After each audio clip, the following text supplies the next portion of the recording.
አቶ ገዙ እንግዲህ ትሁትን ልጄን የት አደርጋል በማለት በመጠየቋ እንግዲህ እሷም አንቃ በመያዟ አስወግደው አስገፍትረው ሲጥሏት እንግዲህ የጠረጴዛውን ትመቷት ከመሬት ላይ ስትዘገረር ያን ነገር እንዳይታይብ ብለው እየጎተቱ ደግሞ ወደ አለሜ ክፍል ወስደው ለመቆለፍ ባሰቡበት በሰዓቱ ትሁት ትሰወርባቸው ያለችው እነ ናቲ የት ገባች በማለት እንግዲህ ሲፈልጉ ባለማገኘቷ ወደ አባባም ቢሆን ለሰሞኑን ጠፍታብኛለች የታለች ትሁቴ እያሉ በመጠየቃቸው ማያውቃለሁኝ የት እንደሄደች አንተ እኔን ስራ ታስፈታኝ ምን ትጠይቀኛለህ? ምናልባት ከቦይፍሬንዷ ሄዳ ይሆናል በማለት ሲናገር አትቀልድ አባቴ፣ በዚህ ቀልድ የለም ነግሬሃለሁ በማለት ያስጠነቅቀዋል። ትሁትን እንግዲህ አደጋ ካደረሰባት በኋላ በሚቆልፋትም በፖሊስ ቁጥጥር ስር ከመዋል አላለፈም አቶ ገዙ። እንዲሁም ደግሞ ናቲ ደግሞ በቢሮ ውስጥ ገብቶ ሲበረብር ሁለት ፋይሎችን ወንጀል የተጨማለቀበትን ፋይል በማገኘቱ ለትሁቴ ሲነግራት ትሁቴ ደግሞ እኔ ምን ያደርግልኛል ይህንን የምትነግረኝ እኔ ልጄን ብቻ ነው የምፈልገው ስትለው ምክንያቱም ልጅሽን ለማገኘት እኮ ይህ ግዴታ ወሳኝ ነው ያስፈልገናል እያለ ሲላት እኔ ልጄን እፈልጋለሁ እያለች ከአቶ ገዙ ጋራ በምትታገልበትና በምትጮህበት ሰዓት ነበር አደጋውን ያደረሱባት። ሰላም ወደ ቻናል ተከታታዮች ሰላማችሁ በያላችሁበት ይብዛል። ለቻናል አዲስ የሆናችሁ ሰብስክራይብ፣ ላይክ፣ ሼር እያደረጋችሁ አበረታቱን። ትሁት ቀጣይ ፓርት ይዘንላችሁ መጥተናል። በዚህ ፓርት እንግዲህ አቶ ገዙ ከቢሮ ውስጥ ገብቶ ሲደርስበት ምን እያደረክ ነው ብሎ ሲጠይቀው እንግዲህ የእናቴን ሰርቲፊኬት እየፈለግኩ ነው ሲለው የእናት ሰርቲፊኬት ከቤት ነው ያለው ከቤት እሰጥሃለሁ ሲለው እሺ ብሎ ግን እሱ አታሎ በኪሱ ይዞ ነበረ የአባቱን የወንጀል ፋይል ይዞበት የወጣው። ወደውንም ለእሷ ደውሎ ለቤቲ ቢሮ ድረስ ነው ቶሎ እፈልግሻለሁ በማለት ይጠራታል። እሷ ምን ተፈጠረ እያለች ስትመጣ እንግዲህ ይሄ ሞኝ ደግሞ ተነሳበት የእናቴን ሰርቲፊኬት እያለ ቢሮዬ ድረስ መጥቶ ነበር ግን ቤት ውስጥ ነው ብዬ መለስኩት። ኧረ እባክህ መጠንቀቅ አለብና አለ። አዎ ተጠንቀቂ፣ አንቺም መጠንቀቅ አለብሽ፣ እኔም መጠንቀቅ አለብኝ አለ። አሁን አቶ ገዙ ስልክ ይደውልና ለአባባ እኔ ትሁት ማሰራተኝ አለው። እንዴት ነህ ደህና ነህ? እንዴት ጠፋችሳ እረፍት የላትም እንዴ ሲልኛ በየጊዜው እኮ የምንለቃት እስር ቤት ጥሩ ሰው ስለሆነ ነው እንጂ እኮ እረፍት የሚሰጠው በየወር ነው አለው። ጥሩ የደወልኩለት እኮ እኔ ነኝ፣ ይቅርታ ጨንቆች ስለነበረ ነው ስለ ትሁት የጠየቅኩህ፣ ግን አሁን ምን ልታዘዝ አሉት። ትሁት የኔ የሆነ ንብረት ወስዳለች፣ ሌባ አይደለችም ትሁት። ምን ማለት ነው? አይ ውሸቱ አይጠቅምም አለ።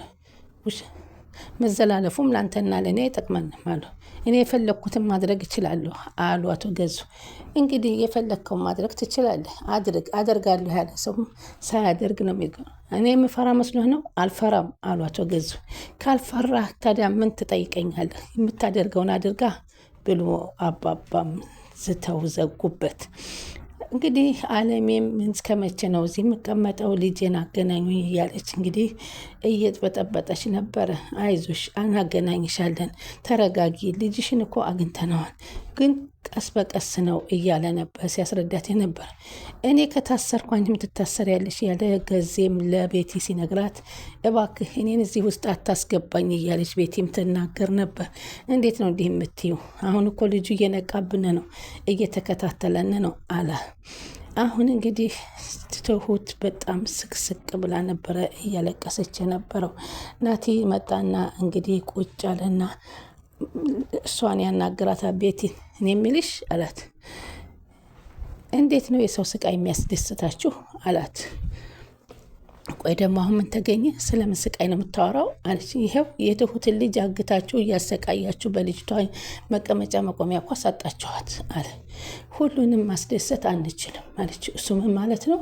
ማለትማ እናትን ለረዳትና ብዙ ነገር ላረግላት እየሞከርኩ ነው፣ ግን ከአቅሜ በላይ ሆኗል። ምንም አልችልም ነው፣ አልፈልግም፣ በፈለግከው ነገር ተርጉመው አለችው ቤቲ። በዚህን ጊዜ ብሎ ተነፈሰና ቀጥ ብሎ ወደ አባቱ ቢሮ ሄዶ ትሁት እኮ የት ነው የላካት? ሰሞኑን እያየናት አይደለም በማለት ይጠይቀዋል። እባክህ እኔ ፊዲ አይደለም ቢዚ ነኝ፣ ስለዚህ እባክህ ወደዛ ታስጨንቀኝ፣ እኔ ሳጣት የት ሄዳ ነው ሲለው ቦይፍሬንዷ ጋር ሂዳ ይሆናል፣ ማይሆን ስራ አትስራ አባዬ፣ እኔ አሁን ስራ አለብኝ ልጄ ውጣልኝ በማለት ያበሳጩትና ይወጣል። የትሁት መጥፋት ለሁላቸውም አስጨናቂ ነገር ሆኗል። ትሁትን ግን ያስገብተው በአለሜ ክፍል ያሰሯት አቶ ገዙ የሚታወቅባቸው አልመሰላቸውም ነበር።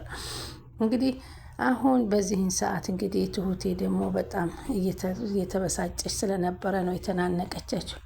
እሺ አሁን እንግዲህ አባባን ለማጥመድ ፈልጎ ደግሞ ገዙ በአባባ ስልክ ተደውሎ የእሷን ልጅ እየመጣች የትሁት ልጅ እየመጣች ከሆነ ስለሆነ ከአዲስ አበባ የትሁትን ልጅ እንዲቀበሉ በስልክ ያገናኟቸዋል። እሳቸውም አይዞሽ የኔ ልጅ ይቀበልሻለሁ በማለት ቃላቸውን ይመልሳሉ። ግን ይህንን የአንድ የማስያዣ ወጥመድ የተጠቀሙበት ነበር። ከዚህ በፊት ግን ሳይደርሱ በትሁት እንግዲህ የትሁት አባት አንተ ተረጋጋና ሁሉን ነገር ለእኔ ተው፣ እኔ የሆነ ነገር አላጣም በማለት ግን ትንሽ ጊዜ ስጠኝ እያለ ለትሁት አባት ናቲ ደወለላቸው። ናቲም አባባም እሺ አደራህን፣ የትሁትን ነገር አደራህን አሉት። እሺ አለ ናቲም። ከዛም በኋላ እንግዲህ በዛ ፋይል ይዞ ማስፈራራት እንደሚፈልግ ካለዛን ማምጣት እንደሚፈልግ ባለበት ሰዓት ነበረ እንግዲህ ጢን ስክር ብሎ ወደ ቤቱ አቶ ገዜ የመጣው። አቶ ገዜ የት ደርሳችኋል እያለ ነበር ከመክሰሩ በፊት። አሎ አለ አዲስ አበባ ስትገቡ ደውሉልኝ። ከምን ደረስን? የትሁትን አባት ደውዬ አስፈራርቸዋለሁ አለው። እና ምንድን ነው የምታደርገው? ሰውየው የተርበተበቱናል። ፍንጭ ያለው ነገር ይመስልሃል? አባትየው መርበትበት።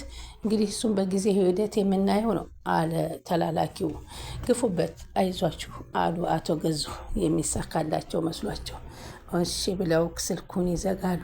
በዚህ መካከል እንግዲህ ትሁት በር ላይ ተጠብቅና አቶ ገዙን ልጄን አምጣ በማለት ታፋጠጠዋለች።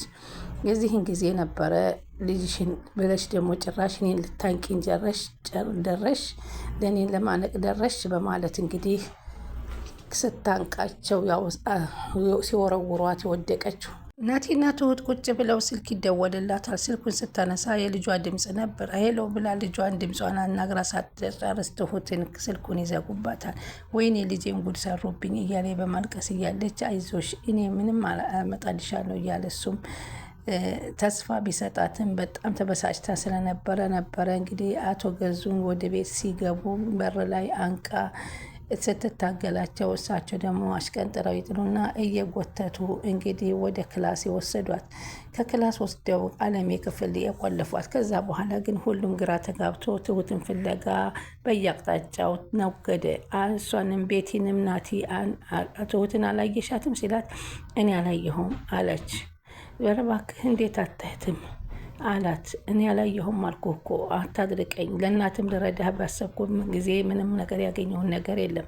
አባባም የትሁት መጥፋት በጣም እያስጨነቃቸው ስለነበረ ትሁቴ እንዴት ልጠፋ ትችላለች? የት ትሆናለች? ያለሱ ማንም ሊያጠፋት አይችልም በማለት ወደ ገዙ ቀስረው እንግዲህ ፖሊስ ይዘው ቤታቸው መሄድ እንዳለባቸው ራሳቸውን አሳመኑ።